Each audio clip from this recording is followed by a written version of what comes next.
Let me talk to you about astrology today, but with a different topic.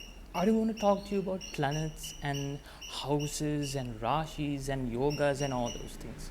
No, that's not what I want to talk to you about today. Today, I want to speak about the relationship between astrology, karma, destiny, and whether there's any kind of relationship between any of these words, these topics. So let me start off with how I started with astrology and what my basics are. I was born a Buddhist and I still continue to practice Buddhism. And as a Buddhist, I believe that there is some component of karma which plays a part in our lives. Not just in our lives as humans, but also in animals. Like my cat over there, which you probably can't see. But yeah, it plays a role in that squirrel's life. Karma does play a role in that squirrel's life, the one that you can probably hear. And the butterflies and all the insects in my garden. Yes, they all do play a role, in our lives. So karma has a way of having some hold over your lives, but it is not 100%. So when I take an astrology chart, a birth chart for example, I'm basically trying to see what karma, or more like a summary of your karma from your previous lives. But it doesn't dictate any of the karma which you have gathered in this particular life. It is all the karma in your previous life. So until you were born, all the karma, or at least a summary of the karma that you have collected throughout your previous lives. Of course, if you don't believe in previous lives, you can't really believe in astrology, because astrology is based on karma from previous lives. So if you don't believe in previous lives, then you'll have to go back to even further basics before you come to astrology. But if you do believe in previous lives, yes, then you can get astrology chart done either online, either by asking me, like through apps, basically anything. Once you have got the chart, you need to realize this astrology chart, the birth chart, it represents your karma from your previous lives, but it does not show the karma from this life, because it's a fixed, the chart is fixed. And the planets which transit over these rashis in your chart shows how the trends of your karma could, be brought about in your life, in your day-to-day life, in your mundane life, But is it the only thing which is, controlling or or deciding the pace in your life? No, it's not. Because as I said, it only concentrates on the karma in your previous lives. So from the day that you were born, as whoever you are right now, as an animal or a human, or it doesn't really matter what your form is, the karma that you have collected in this life is not shown on that chart. And the free will, or the ability for you to make a decision in your head by thinking, by figuring out the facts that is laid in front of you. Those decisions that you make are once again, to some extent, influenced by the karma in your past life, the karma that you are collecting at this very moment in your current life, but also your wisdom, your intelligence, the buddhi. Those things also contribute to the decisions that you make and how the karma arises. So I'll give an example to make. So if someone was having, I read someone's chart And it basically says that according to the past karma he has done at, at a certain year in his life, for example 30, when there's a Saturn return, most likely, I mean for most of the people, almost for everyone, I mean, yeah. So, and when the Saturn return is happening at 30, that they are going to pass away. So that's the prediction I make. And this I have made by looking at the astrology chart. I need to realize once again the fact that I need to remind you once again the fact that this is past karma. So according to past karma, you are supposed to pass away at 30. So when someone tells you this, or me, or astrologer tells you this, if you are a person who believes that karma cannot be changed and karma is fixed, just by me telling this to you is enough a shock to probably even kill you. So it might not be your bad karma which is killing you, it just might be my words, or the words coming out of astrologer, or basically anyone who's predicting that. This is because we as individuals have put too much of trust in astrology. So what I want to convey is the fact that astrology should be used as a tool, like a knife. A knife can be used to cut vegetables in the kitchen, to make a lunch, or basically anything you want to eat. Or you could use that knife in terms of a criminal to go and rob a place, to kill people. So astrology should be used as a tool, and it needs to be always be taken with a pinch of salt. So once again, coming back to that 30-year-old guy who's supposed to die when during the Saturn return and this and that. So if he had some free will, or if he knew the fact that karma is not the only thing at play, he realized, okay, it says the fact that I might die at 30, but what if I may take measures to avoid it or to minimize it? And minimizing it might result in maybe an accident where he actually survives it, or preventing it might result in an event where he never even faces that particular tragedy in his life, and he might even live up to 90 and 100.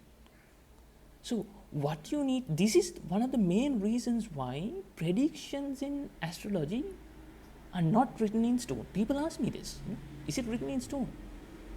What I tell them is this, this is the easiest way I could explain it. On a rainy day, if you were traveling in your car, or even if you were inside, this happens mostly when you travel in the car, which I have noticed even as a kid, you get this mist building up, because it's warm inside the car and it's cold outside. So you get the mist building up, the water vapor, basically, not the mist, basically water vapor. So when you look outside, you can't really see what's happening. You can see an image of some sort of image, like you think it's a tree outside, but only when you have wiped that water vapor out can you actually see what's outside, what's actually beyond that window. So astrology gives you a sort of outlook into your life, as if a kid was looking out through a window of a car on a rainy day through that water vapor, which is sort of mystifying the his vision. So he's not really truly seeing what's beyond that. He's seeing through that window with that water vapor which is forming a mist on that window of the car. So when you have free will, you have the ability to sort of actually wipe out that water vapor and truly clearly see it. So when I do consultations for friends, family, or any client of mine, what I tell them is the fact that karma is probably like 45%, 50% of what's playing a role in your current event. The rest of the 50% you can control. And this is why this is why sometimes predictions made in astrology go wrong, because the client or the person who's listening to the astrologer might think, this astrologer is crazy. He says I'm going to die at 30, but I'm going to prove to him the fact that I won't. And his self-determination, his willpower, his free will, make sure that he survives. And maybe the fact that he has this free will, he will also try to figure out ways to reduce that bad karma. So one of the best ways to reduce the bad karma is do good karma, basically. Of course, if that energy of the bad karma is so strong, if it was like 100%, you will have to do at least another 100% of sort of good karma to overcome them. But if you have done at least a 50% of the good karma, you would have a reduction of 50% of that bad karma as well. So this is why karma is not the only thing at play.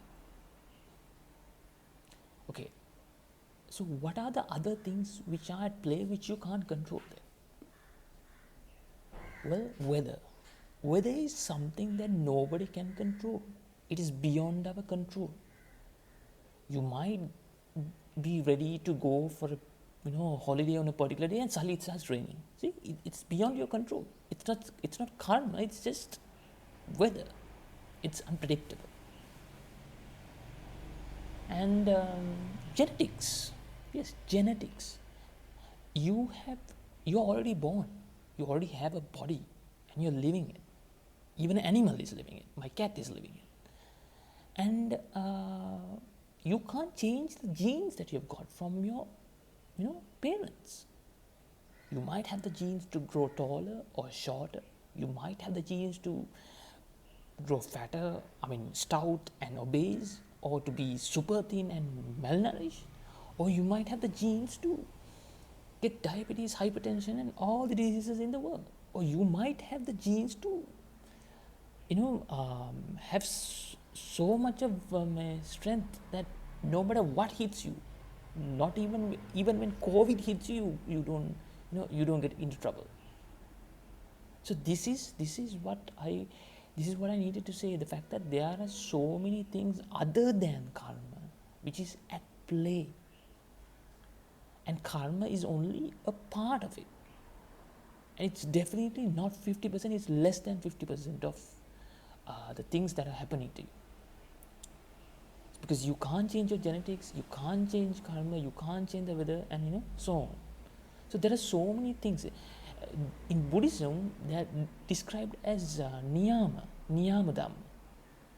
These things affect everyone equally, and you can't really do anything much about it. So what you need to focus on, or what you need to do when you get a bad reading or when you go to astrologer, is to find out what is going wrong, and then you try to bring remedies to it. Okay, so when you come to remedies, I would tell you the easiest remedy which you can come up with is dana, which is the act of generosity. If you are a person who gives to people, either in the form of time, power, money, life, you can give blood, and that is life. Donate blood. So if you are a generous person, there's a really good chance of building a better good karma. And the thing about good karma is it needs to have some quality in it. So when you give something to someone, you need to make sure you give it so that you don't have any thoughts of getting it back. If you're giving it away in such a way where you give it so thinking that you won't get it back, the quality of the good karma increases. And this itself can stop or reduce or prevent the bad karma that you receive or you're receiving from your previous lives. Like in my culture, what they do when someone gets sick, like terribly sick, what they do is try to save someone else's life. So they go and offer, goods, they offer food, they offer all kinds of gifts to people who are needy of it, or they offer it to temples, or they offer it to basically anyone who wants it. And they also go saving lives of animals. They also save human life. So if I'm sick, I should be taking medicine and taking care of myself, but at the same time I could help another person on the next bed in my hospital and trying to give him life as well, and that would return back to me as good karma. And something they do here back here is where they try to save a cow or any kind of animal, a chicken or whatever animal, from a slaughterhouse, because that's a way of it's a form of generosity, and it is where you give life to them. And that might not stop your bad karma 100%, because your bad karma might be so bad, it might be beyond control, but it will suppress it, or like give some control to you. Maybe if you were meant to live 6 months, you'll live 1 year. I mean, an additional 6 months, that's huge for a person who's terminally ill and is going to pass away soon, And it also plays a mental factor, it plays a mental role for that patient.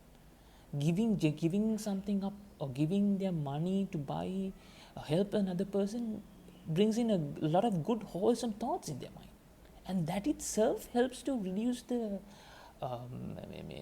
pain, the suffering that person is going through because of that disease. So what I wanted to say is the fact that nothing in astrology is written in stone.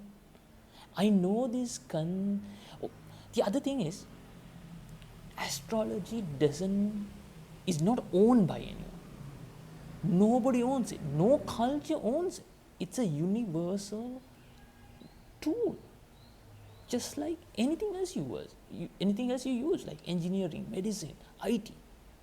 Whether I use it or someone else, on the other side of the world uses it, IT is IT. Nobody owns it. And a person who's super skilled, who is probably a hacker, could also use it to help people, at the same time destroy people's lives, steal other people's money. So it's always a tool, just like that. Just like your knowledge and your skills and can be used to do good or bad, astrology can also be used to do good and bad. And it also depends on the user, what sort of beliefs or what sort of moral codes he or she has. That is what determines what the prediction is about and what the remedy is about. And if an astrologer has not made a good prediction, you must also realize the fact that there might be issues with the astrologer, one thing, and the other thing is, astrology is not always 100%. As I said, it is from past karma. So something you have done in this life might be preventing the bad karma from your previous life, and that is why the astrologer might be wrong, or it's just the fact that he or she is not good at it. So these are common topics that that are brought about every single day. I mean, I hope you learn something, and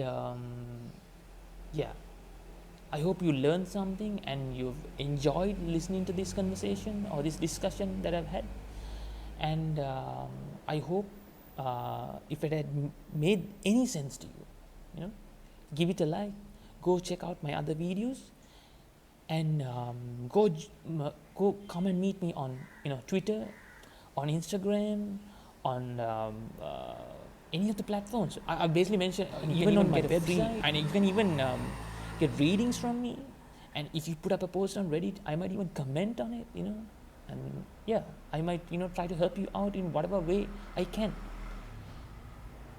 So I hope to see you next time, and if you've enjoyed this video, subscribe to my channel, and hope to see you next time. Thank you.